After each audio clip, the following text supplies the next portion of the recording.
सरकार की कहानी डिजिटल प्लेटफॉर्म पे आज हमारे साथ मौजूद हैं डॉक्टर विपिन राज भारती, जो जीवन 24 हॉस्पिटल में प्रैक्टिस कर रहे हैं और एक जनरल फिजिशियन है।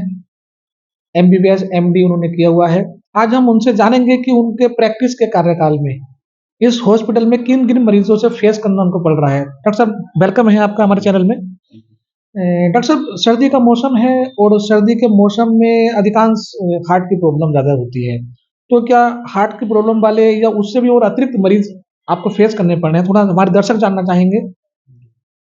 अभी सर्दियों में सबसे ज़्यादा कॉमन तो हार्ट की दिक्कत होती ही है। बाकी और अगर हम बात करें तो जैसे रेस्पिरेटरी डिजीज़ेज़ जैसे अस्थमा है, दमे की दिक्कत है, सीओपीडी मतलब जो बहुत लंबे समय से लोग बीड़ी सिगरेट पीते हैं तो लंग्स धीरे-धीरे खराब होने लगते हैं, धीरे-धीरे कमज़ोर होने लगते हैं। तो जैसे निमोनिया की दिक्कत है, निमोनिया सर्दियों में बढ़ने लगता है।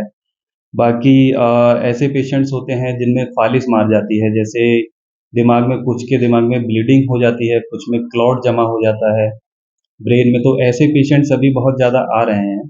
बाकी तो अगर बात करें अस्पताल की प्रॉपर तो अभी सर्दियों में जैसे कोहरा बढ़ता है तो एक्सीडेंट्स बहुत होते हैं। हमारे पास जो पेशेंट्स आते हैं एक्सीडेंट्स वाले पेशेंट्स अभी काफ़ी अभी आ रहे हैं अस्पताल्स में। डॉक्टर साहब, अभी पीछे मुरादाबाद में क्या पूरे यूपी में डेंगू ने अपना मतलब पूरे दमखम के साथ आया हुआ था। तो उसमें हॉस्पिटल में मरीज भी आपके यहाँ एडमिट हुए होंगे। तो उस समय सर आपको क्या फेस करना पड़ रहा था? डेंगू सीज़न में देखिए ऐसा होता है डेंगू सीज़न की अगर हम बात करें तो डेंगू सीज़न में तो इतने पेशेंट्स हो जाते हैं कि हमें बेड्स भी इनफैक्ट कम पड़ जाते हैं, लोगों के पास बेड्स भी नहीं बचते हैं, पेशेंट एडमिट होते हैं। और डेंगू सीज़न में इस बार जो हमने देखा ब्लीडिंग बहुत ज़्यादा देखी है पेशेंट्स में। पेशेंट्स की प्लेटलेट 10,000 के नीचे आने के बाद ब्लीडिंग का खतरा बढ़ जाता है पेशेंट्स में। 10,000 के नीचे जब भी पेशेंट्स की प्लेटलेट्स पहुँचेंगी तो उसमें ब्लीडिंग हो जाती है। कॉमन ब्लीडिंग जो होती है वो नाक से होती है, मुँह से ब्लीडिंग हो जाती है। अगर बात करते हैं डेंगू पेशेंट्स में जो खतरनाक ब्लीडिंग होती है, जो हमें नहीं दिखेगी, बाहर से तो दिख जाती है नाक से, जो अंदर नहीं दिखेगी, अगर इंटरनल ब्लीडिंग है तो वो पेशेंट्स के लिए ज़्यादा रिस्की होता है। ऐसा कोई डॉक्टर साहब मरीज आपके हॉस्पिटल में आया हो जो डेंगू से पीड़ित हो और वो उसके बचने के चांसेस थोड़े कम हो और उसको आपने मुमकिन और सफल इलाज दिया हो? डेंगू सीज़न में और एक जो पेशेंट्स होते हैं, जैसे मेरे पास जो काफ़ी पेशेंट्स आए हैं, फ्लूइड ओवरलोड जिसको हम लोग बोलते हैं कि ज़्यादा बोतलें लग जाती हैं, तो उसकी वजह से पेशेंट फ्लूइड ओवरलोड में चला जाता है।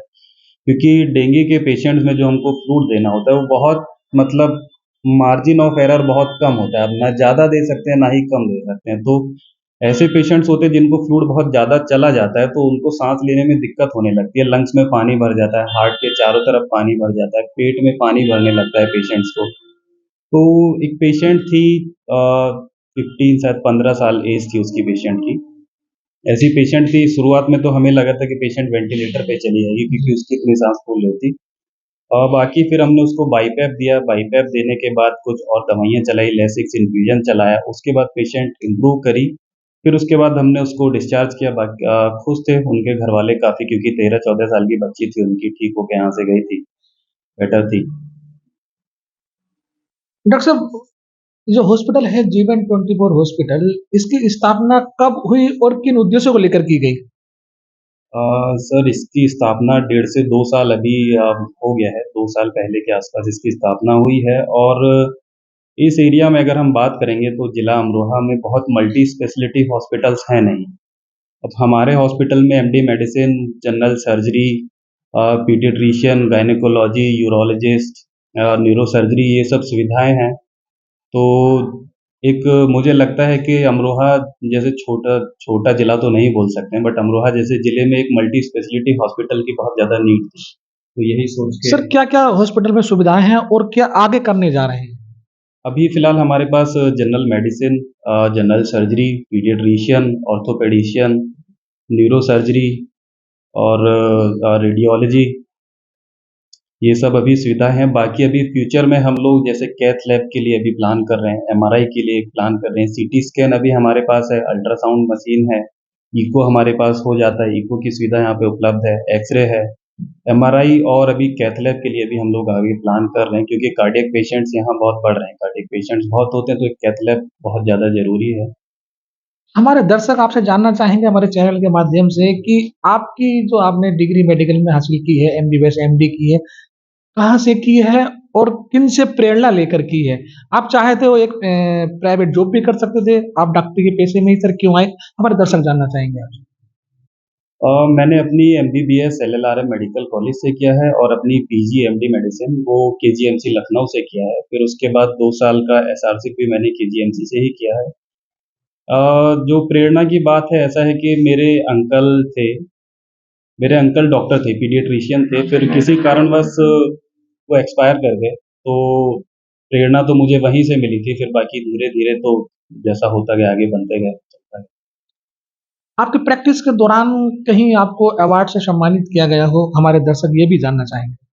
सर केजीएमसी में मुझे अवार्ड मिला था best work in the department of medicine, best best work in the department of medicine में गोल्ड मेडल मुझे आज की युवा पीढ़ी नीट की तैयारी कर रही है, डॉक्टर बनना चाहती है, क्योंकि आप वर्तमान में डॉक्टर भी हैं और एक एमडी जनरल फिजिशियन भी हैं, तो उस युवा पीढ़ी के लिए क्या संदेश देना चाहेंगे? डॉक्टरी देखिए बहुत नोबल प्रोफ़ेशन है क्योंकि आप जब किसी की जान बचाते हैं, तो आपको अंदर से अच्छा लगता है। पैसा तो आप नो डाउट किसी भी फ़ील्ड में जाएँगे, पैसा तो आप कमा लेंगे। एक इंटरनल सैटिस्फैक्शन मिलता है कि हाँ, मैंने 10-12 साल दिए हैं, 10-12 साल मैंने पढ़ाई की है और उसके बाद अगर मैं 2 पेशेंट की भी जान बचा ले रहा हूँ, तो एक जो सैटिस्फैक्शन जो आता है, वो मुझे नहीं लगता शायद किसी और प्रोफ़ेशन में शायद आता हो मेरे अकॉर्डिंग। डॉक्टरी प्रोफ़ेशन में आपको बहुत अच्छा लगता है जब आप किसी की जान बचाते हैं तो।